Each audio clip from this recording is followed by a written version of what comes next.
जय श्री राम दोस्तों, आज हम एक्सप्लेन करेंगे इंस्पेक्टर ऋषि वेब सीरीज को। तो एपिसोड 1 की स्टार्टिंग में हमें 20 साल पहले की कहानी दिखाई जाती है, जहाँ पे थाइनकाडु फॉरेस्ट में एक गांव था और वो सभी गांव वाले खुशी खुशी रहा करते थे। रात को अचानक वो गांव वाले एक स्पिरिट की पूजा करने के लिए एक गुफा में जाते हैं और स्पिरिट की मूर्ति के आगे आकर वो उसके दिए को जलाते हैं। और वहाँ पे उन्होंने एक गड्ढा किया होता है जिसके अंदर कई सारी लकड़ियाँ थीं और वो एक मशाल जलाकर उस गड्ढे में फेंक देते हैं, जिससे लकड़ियों में आग लग जाती है। उस स्पिरिट का नाम वनराजी होता है, क्योंकि उनके फॉरेस्ट की स्पिरिट थी और उनके फॉरेस्ट की वो रक्षा किया करती थी। वो सभी वनराजी को उनके फॉरेस्ट को बचाने के लिए खुद की बलि देने वाले थे और एक एक करके वो उस आग में कूद जाते हैं, जिससे उन सभी गाँव वालों की मौत हो जाती है। उसके बाद हमें एक पेड़ से वनराजी को निकलता हुआ देख पाते हैं, जो कि बहुत ही ज़्यादा गुस्से में थी। उसके बाद हमें प्रेजेंट डे दिखाया जाता है, जहाँ पे उस फॉरेस्ट में फॉरेस्ट ऑफिसर्स को अपॉइंट किया गया था उस फॉरेस्ट का ख्याल रखने के लिए। उनके हेड्स का नाम होता है सत्या और इरफान, और वो अपने 30 इंस्पेक्टर की टीम के साथ उस वन की रक्षा करते थे। जब भी किसी जानवर को चोट लग जाती थी तो सत्या बहुत ज़्यादा परेशान हो जाया करता था, क्योंकि वो उन जानवरों को अपना परिवार का हिस्सा मानता था। रात को उस जंगल में हम एक फोटोग्राफर को देखते हैं, जो कि पेड़ों पे कुछ कपड़े लगा रहा था और तभी अचानक उसको कुछ आवाज़ आती है। जब वो पीछे मुड़ के देखता है तो वो अपने सामने वनराजी को पाता है, जो कि उस पर अटैक कर देती है और उसे जान से मार डालती है। अगली सुबह जब सत्या और उसकी टीम फॉरेस्ट में जब कटा हुआ पेड़ देखते हैं तो समझ जाते हैं कि ज़रूर यहाँ पे पेड़ काटने वाले लोग आए थे, यानी कि इस जंगल में पेड़ और जानवरों की चोरियाँ हो रही हैं। कुछ देर आगे जाने पर उन्हें उस फोटोग्राफर की लाश मिलती है, जो कि पेड़ से चिपकी हुई थी और उसके चारों तरफ वेब थे, जिसे देखकर वो हैरान हो जाते हैं और वो तुरंत पुलिस को इसके बारे में इन्फॉर्म करते हैं। उसके बाद हमें इंस्पेक्टर INR दिखाया जाता है, जिसकी दादी का हाल ही में देहांत हो गया था। उसके परिवार वालों का ये मानना था कि उसकी बीवी की कुंडली बहुत ही बेकार है, जिसकी वजह से उसे घर में कभी भी खुशी नहीं आ पाई और उसकी दादी की भी मौत हो गई। उसके परिवार ने उसकी बीवी को 2 साल से उससे दूर रखा, इसीलिए उन लोगों ने उसकी बीवी को घर से बाहर निकाल दिया था, जिसकी वजह से INR 2 साल से अपनी बीवी से दूर ही रहता था। INR को उसकी कॉलीग चित्रा का कॉल आता है, जो कि उसे बताती है कि फॉरेस्ट में एक नया केस आया है जो कि उन्हें इन्वेस्टिगेट करना है, लेकिन इस इन्वेस्टिगेशन के लिए उन्होंने बाहर से किसी ऑफिसर को बुलाया है। वो ये भी कहती है कि वो जानती थी कि ये प्रमोशन वो डिजर्व करता था, लेकिन उन लोगों ने किसी और ऑफिसर को अपॉइंट कर दिया और वो बिल्कुल भी इस बात का बुरा ना माने। INR सुन के बहुत ही गुस्सा होता है कि वो किसी के अंडर अब काम नहीं करना चाहता था, क्योंकि वो उस पोस्ट को डिजर्व करता था, लेकिन वो किसी और को मिल गई थी। उसके बाद INR और चित्रा उस लोकेशन पे पहुंचते हैं, जहाँ पे उन्हें ऋषि नाम का इंस्पेक्टर मिलता है, जिसे उस इन्वेस्टिगेशन के लिए अपॉइंट किया गया था। INR ऋषि को देखकर बहुत गुस्सा कर रहा था और ऋषि उन दोनों से पूछता है कि आखिर उन लोगों ने इस केस के बारे में क्या पता लगाया। INR उसे कहता है कि वो उसके साथ काम नहीं करना चाहता, तो ऋषि उसे कुछ भी नहीं कहता और वहाँ से जाने देता है। लेकिन तभी INR वापस आता है और उसे बताता है कि उसने क्या इन्वेस्टिगेशन करी है। उसे बताता है कि इस फोटोग्राफर का नाम रॉबर्ट था और रॉबर्ट यहाँ पे फोटोग्राफी करने आया था, लेकिन किसी चीज़ ने उसे मार डाला और मकड़ी की जाली इस पर इस तरह लगी हुई है, जिसे देखकर वो हैरान हो गया था और सोचने लगा था कि आखिर इतने कम समय में मकड़ी की जाली वो कैसे बुन सकते हैं। चित्रा उसे बताती है कि उन्हें यहाँ पर कुछ फूल भी मिले हैं, जो कि बहुत ही जहरीले होते हैं, तो हो सकता है कि वो यहाँ पे आया हो और इसकी स्मेल से वो बेहोश हो गया हो और उसके बाद कातिलों ने उसे जान से मार डाला हो। उसके बाद ऋषि गेस्ट रूम में जाता है, जहाँ पे रॉबर्ट रुका हुआ था और वहाँ पे उसे कोई भी सबूत नहीं मिलता। सत्या उसे बताता है कि 6 बजे के बाद किसी को भी जंगल में जाना अलाउड नहीं था, लेकिन रॉबर्ट फिर भी जंगल में गया था, इसीलिए वो मारा गया। उसके बाद ऋषि INR और चित्रा को ऑर्डर देता है कि वो गाँव वालों से जाके पूछताछ करें, और जब वो गाँव वालों से पूछताछ करने जाते हैं तो किसी को भी पता नहीं होता कि आखिर रॉबर्ट की मौत कैसे हुई होगी। जब वो एक ढाबे पहुंचते हैं तो वो उसके ओनर से पूछताछ करने लगते हैं, और जब भी वेटर रॉबर्ट का नाम सुनता है तो वो वहाँ से भागने लगता है और वो तीनों मिलकर उसे पकड़ लेते हैं और उससे पूछताछ करते हैं। ऋषि उससे पूछता है कि आखिर वो रॉबर्ट का नाम सुन के भाग क्यों रहा था, तो वो उसे बताता है कि दरअसल रॉबर्ट उनका रेगुलर कस्टमर था और वो सबको अच्छी टिप दिया करता था, जिसकी वजह से वेटर्स डिसाइड नहीं कर पा रहे थे कि कौन जाएगा उसे खाना डिलीवर करने के लिए। उन्हें बताता है कि जिस रात उसकी मौत हुई वो उसे खाना डिलीवर करने के लिए गया था और रॉबर्ट उसे उसके साथ जंगल में ले गया, लेकिन वो सेपरेट हो गए थे। और जब उसने रॉबर्ट की चिल्लाने की आवाज़ सुनी तो उसने वहाँ पर वनराशि को देखा था, जिसे देखकर वो डर गया और वो वहाँ से भाग निकला। ऋषि और उसके कॉलीग सुन के हैरान हो जाते हैं और उन्हें विश्वास नहीं होता कि ये किसी स्पिरिट का काम है। इधर रात को कैथी और सेल्वी नाम की 2 फॉरेस्ट इंस्पेक्टर्स फॉरेस्ट में होती हैं, और जब वो अपने कैंप में वापस जा रही होती हैं तो सेल्वी के पैर में बेयर ट्रैप लग जाता है और कैथी वहाँ पर आकर उसे छुड़ाने की कोशिश करने लगती है। वो उसे कहती है कि वो पास ही कोई पत्थर ढूंढने जा रही है जिससे वो उसे छुड़ा सके, और जब सेल्वी वहाँ पर अकेली होती है तो उसे जंगल से कुछ आवाज़ आती है और तभी वो अपने सामने वनराजी को देखती है, जो कि उसे पकड़ने के लिए उसके पास आ रही थी। लेकिन जब कैथी उसकी आवाज़ सुनती है तो वो उसके पास पहुँचती है और वो भी वनराजी की झलक को देख पाती है, और इसी के साथ पहला एपिसोड खत्म हो जाता है। सेकंड एपिसोड की शुरुआत में हम देखते हैं कि ऋषि एक बहुत ही होनहार इंस्पेक्टर था, जिसने खुद ही इन्वेस्टिगेशन करके एक लड़की की जान एक किडनैपर से बचाई थी और इसीलिए उसे ये केस दिया गया था। हम ये भी जान पाते हैं कि दरअसल ऋषि की एक आंख है ही नहीं, वो एक नकली आंख लगाता है, क्योंकि एक फाइट के दौरान उसकी आंख में गोली लग गई थी, जिसकी वजह से उसकी एक आंख डैमेज हो गई थी। इधर सत्या कैथी और सेल्वी से पूछताछ करता है, जहाँ सेल्वी उन्हें बताती है कि उसे वनराजी दिखी थी जिसने उन पर अटैक करने की कोशिश करी थी, लेकिन कैथी इस बात से इनकार कर देती है, क्योंकि वो नहीं चाहती थी कि वो उसे पागल समझे और वो जानती थी कि उसकी बात पर कोई भी विश्वास नहीं करने वाला। सत्या सुन के उन दोनों पर बिल्कुल भी विश्वास नहीं करता और वो उन दोनों को कुछ दिनों की लीव दे देता है। इधर ऋषि INR और चित्रा के साथ हॉस्पिटल पहुंचता है, जहाँ पे उन्होंने उस फोटोग्राफर का पोस्टमार्टम करवाया था। डॉक्टर उन्हें बताती है कि उसकी बॉडी पे कुछ स्ट्रगल के निशान तो थे, लेकिन उन्हें ऐसा कोई सबूत नहीं मिला है जिससे साबित हो सके कि किसी इंसान ने इसे मारा है। उन्हें वहाँ पे जो वेब्स मिले हैं वो भी इंसेक्ट के ही हैं। मानो ही कुछ ही मिनट में उन इंसेक्ट्स ने उस पर वो वेब बना दिया हो। उसके बाद ऋषि अपनी टीम के साथ फॉरेस्ट डिपार्टमेंट के पास जाता है, जहाँ वो सिमिलर केसेस के बारे में पूछताछ करता है। ऑफिसर उसे बताती है कि एक सिमिलर केस ऐसे पहले हो चुका है, जहाँ कुछ महीने पहले एक्सीडेंट की वजह से एक ट्रक ड्राइवर की मौत हो गई थी और उसके ऊपर भी उन्हें सेम जाले मिले थे।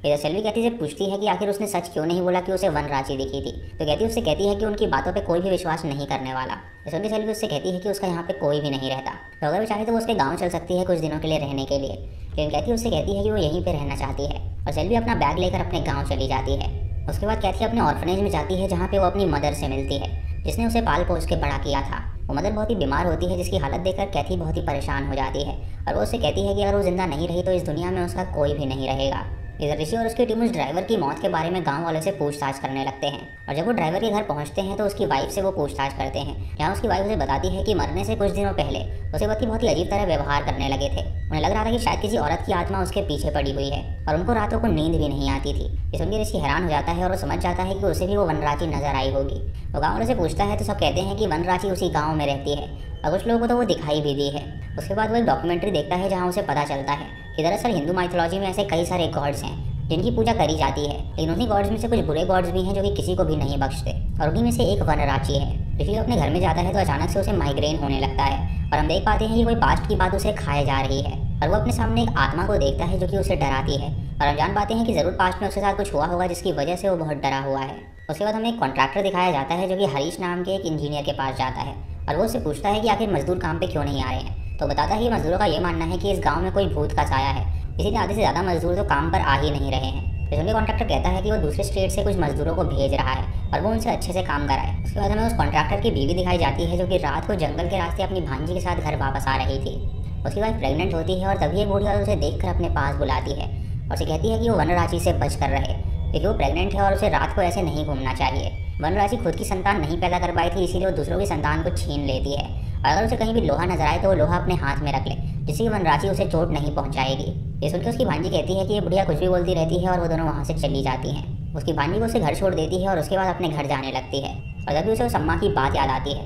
इसीलिए वो उसकी घर की फेंसिंग से एक लोहे की कील अपने पास रख लेती है। जब वो आगे जा रही होती है तो उसे कुछ आवाज़ आती है और जब वो पीछे मुड़ के देखती है तो उसे वनराची नजर आती है जो कि पेड़ पर बैठ के उसे घूर रही थी। ये देखकर बहुत डर जाती है और तुरंत अपने घर पहुंचती है और देखती है कि उसका पति दारू पी के सो गया है। तभी वो माता की पूजा करती है और वनराची उसके छत पे आ जाती है, क्योंकि उसके पति को उठाकर ले जाती है और वो औरत वहीं पर बेहोश हो जाती है और इसी के साथ सेकंड एपिसोड खत्म होता है। थर्ड एपिसोड की शुरुआत में हम उस कॉन्ट्रैक्टर को देखते हैं, जिसको जब होश आता है तो वो अपने आप को जंगल में पाता है और उसकी बॉडी पूरी तरह नम होती है, जिसकी वजह से वो हिल ही नहीं पा रहा था। तभी उसके सामने वनराची आती है जो कि उस पर अटैक कर देती है, जिससे उसकी मौत हो जाती है। अगले दिन ऋषि अपनी टीम के साथ उस घर के अंदर आता है इन्वेस्टिगेशन करने के लिए और वो सब ये देखकर हैरान थे कि आखिर उसके पति को सीलिंग से कैसे कोई ले गया। चित्रा उसे कहती है कि उसकी वाइफ हॉस्पिटल में है और उसे अभी होश नहीं आया है और हो सकता है कि शायद उसका पति जिंदा हो तो उन्हें जंगल में जाना हुआ उसे ढूंढने के लिए। उसके बाद उस स्निफर डॉग्स को बुलाते हैं ताकि वो उसके पति को ढूंढ सके और जब वो डॉग जंगल में उसे ढूंढने लगते हैं तो अचानक से वो बहुत तेज़ भौंकने लगते हैं, जिसे देखकर सभी लोग हैरान हो जाते हैं और तभी उन्हें जंगल के अंदर से कुछ बहुत ही भयानक आवाज़ आती है।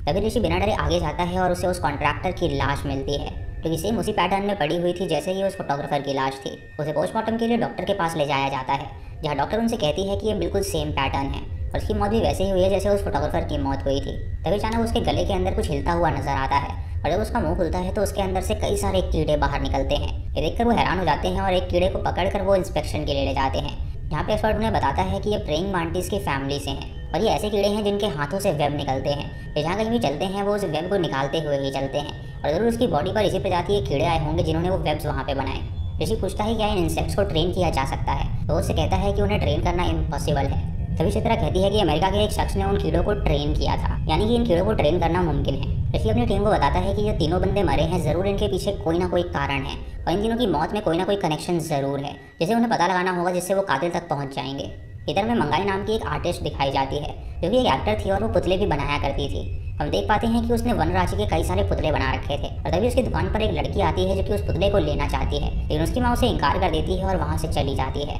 वो लड़की एक टी फैक्ट्री के ओनर की बेटी थी और उसके घर में हम देख पाते हैं कि नौकर चाकर भी हैं, यानी कि उसका पिता बहुत ही अच्छा खासे पैसे कमा रहा था। शाम को उसकी माँ देखती है कि वो छोटी लड़की जंगल की ओर देखकर किसी से बातें कर रही है और जब वो उसे अंदर बुलाती है तो वो उसके रूम में भी देखती है कि वो किसी से बात कर रही थी। उसकी माँ ये बात समझ नहीं पाती और उसे लगता है कि शायद वो खेल रही है और उसे जाते ही हम देख पाते हैं कि दरअसल वो लड़की वनराची का पुतला ले आई थी और वो उसी के पुतले से बातें कर रही थी। रात को जब उस लड़की के माता पिता सो रहे होते हैं तो उन्हें किचन से कुछ आवाज़ आती है और जब वो नीचे जाते हैं देखने के लिए तो उन्हें वहाँ पर कोई भी नज़र नहीं आता। तभी उसके पिता को दूर खड़ी एक परछाई नज़र आती है जिसे देखकर वो डर जाता है और जब अपनी बेटी के रूम में जाता है तो उसे वनराजी का पुतला नज़र आता है, जिससे उसे लगता है कि शायद ये कोई काले जादू का पुतला है। इसीलिए वो उसे तुरंत जला देता है और उसके बाद सोने के लिए चला जाता है। उसके बाद उसे कहती है कि अगले दिन वो पंडित जी को बुलाएगी ताकि वो यहाँ पे हवन करवा सके। फिर हमें अय्यनार की बीवी दिखाई जाती है जो कि 2 साल से उससे दूर रह रही थी और वो एक डॉक्टर थी जो कि अपने पिता के साथ ही काम किया करती थी, लेकिन उसके पिता भी उसकी कुंडली को दोष मानते थे, इसीलिए वो भी उससे 2 साल से बात नहीं कर रहे थे। तभी अय्यनार उससे मिलने के लिए आता है तो वो उससे कहती है कि वो यहाँ से चला जाए। तो अय्यनार उससे कहता है कि उसे एक उपाय पता चला है जिससे कि वो दोनों दोबारा साथ रह सकते हैं, लेकिन यमुना रोने लगती है और उससे कहती है कि अगर वो उससे प्यार करता है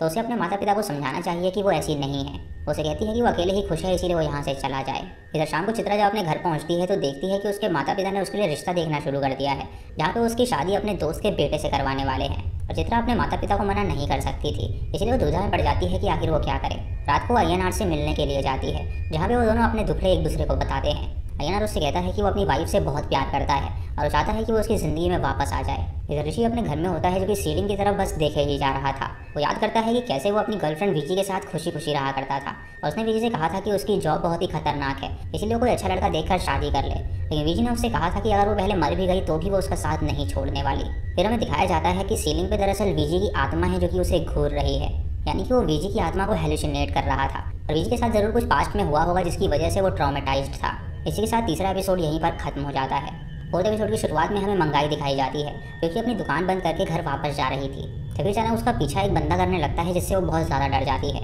और जब अपने घर के अंदर जाती है तो वो बंदा खिड़की से देखता है कि उसके अंदर एक आत्मा आ गई है और उसकी आंखें सफ़ेद हो गई हैं, जिसे देखकर वो डर जाता है और वहाँ से भाग निकलता है। इधर सत्या अपने ऑफिसर इरफान के घर जाता है उसकी बीवी के हाथ की बनाई हुई मछली खाने के लिए और सभी बैठ के जब लंच करते हैं तो इरफान कहता है कि सत्या को अब शादी कर लेनी चाहिए, जिससे सत्या मुस्कुराने लगता है कि वो शादी बिल्कुल नहीं करना चाहता था। इधर अय्यनार अपना सामान पैक कर रहा होता है कि ऋषि और वो अब जंगल के गेस्ट हाउस में ही रहने वाले थे, तो ये वही सही जगह थी इन्वेस्टिगेशन करने के लिए। और चित्रा को उसने कहा था कि वो बाहर से ही इन्वेस्टिगेशन करे। गाड़ी में ऋषि अय्यनार से पूछता है कि आखिर उसे इस केस के बारे में क्या लगता है, तो अय्यनार उससे कहता है कि उसने वनराजी के बारे में पढ़ा है और उसे लगता है कि शायद सही में कोई वनराजी है जो कि ये सब कर रही है। ऋषि उससे कहता है कि वो रिपोर्ट में अगर ये लिखेंगे तो वो सस्पेंड हो जाएंगे, कि कोई भी उनकी बात पे विश्वास नहीं करने वाला। उसके बाद वो सभी गेस्ट हाउस में जाते हैं जहाँ पे उन्हें रूम दे दिया जाता है और सत्या वहाँ पे कैथी को अपॉइंट करता है ताकि वो ऋषि की इस केस में मदद कर सके। ऋषि जब कैथी की तरफ देखता है तो वो उससे अट्रैक्ट होने लगता है। रात को अय्यनार अपनी वाइफ से कॉल करके माफ़ी मांगता है और उससे कहता है कि वो उससे बहुत ज़्यादा प्यार करता है और हर दिन वो उसके बारे में सोचता ही रहता है।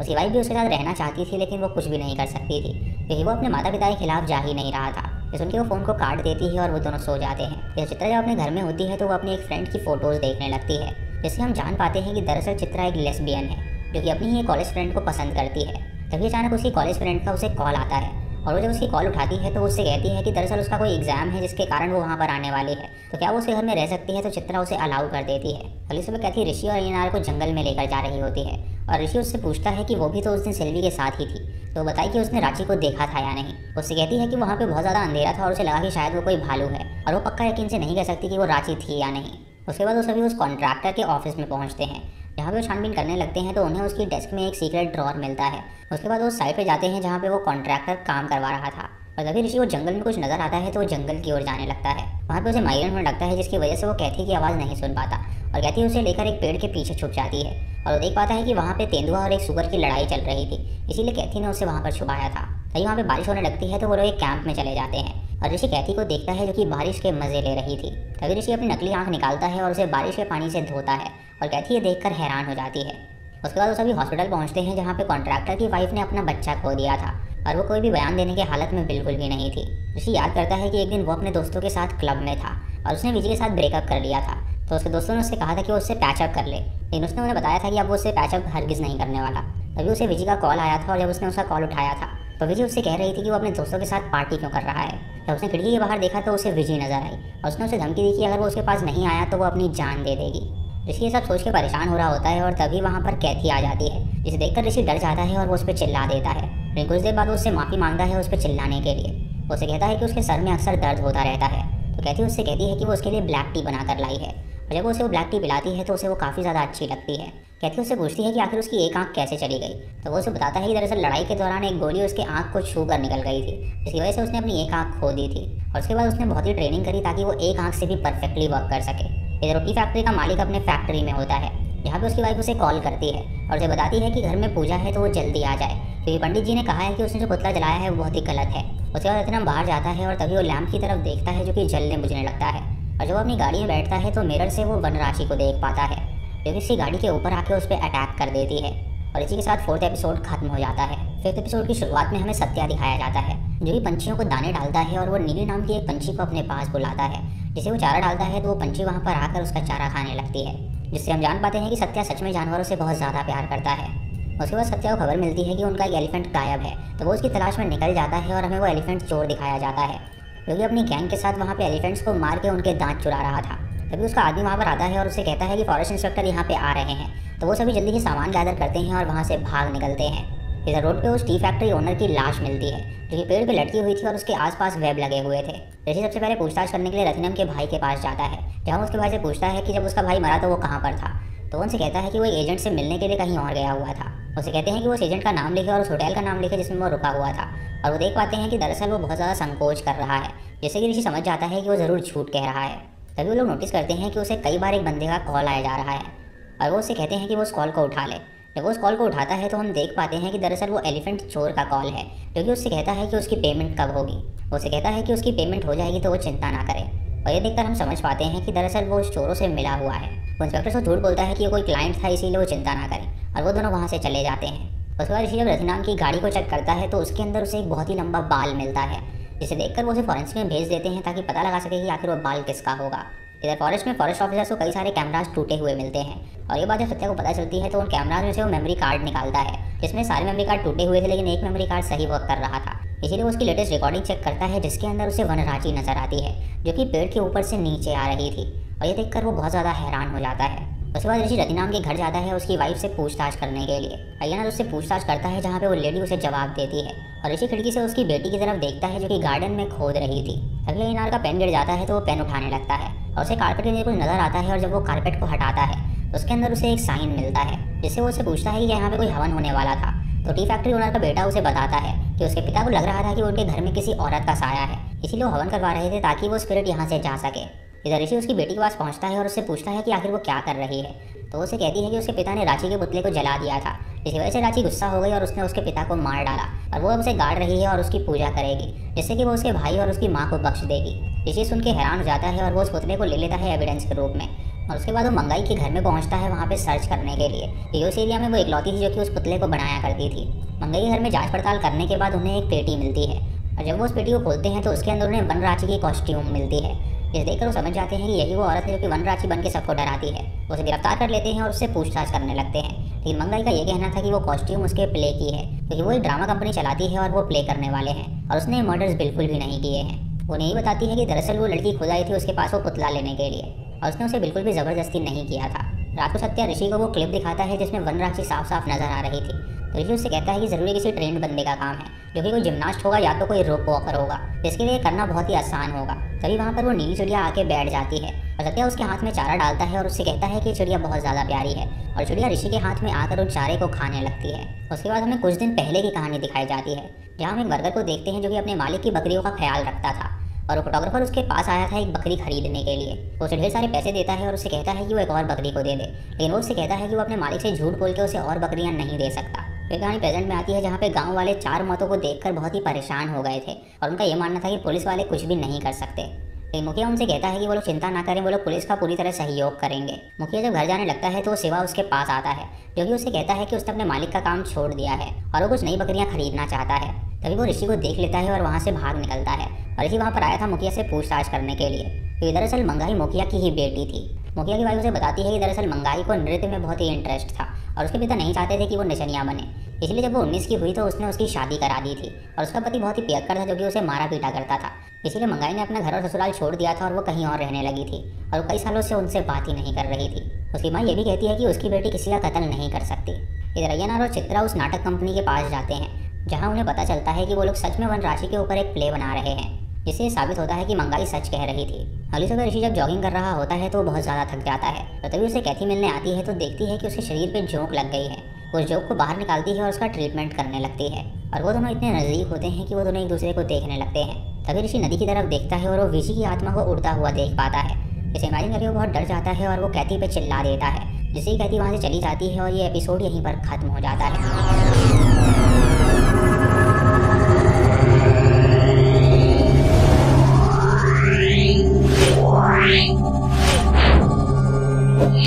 Wow.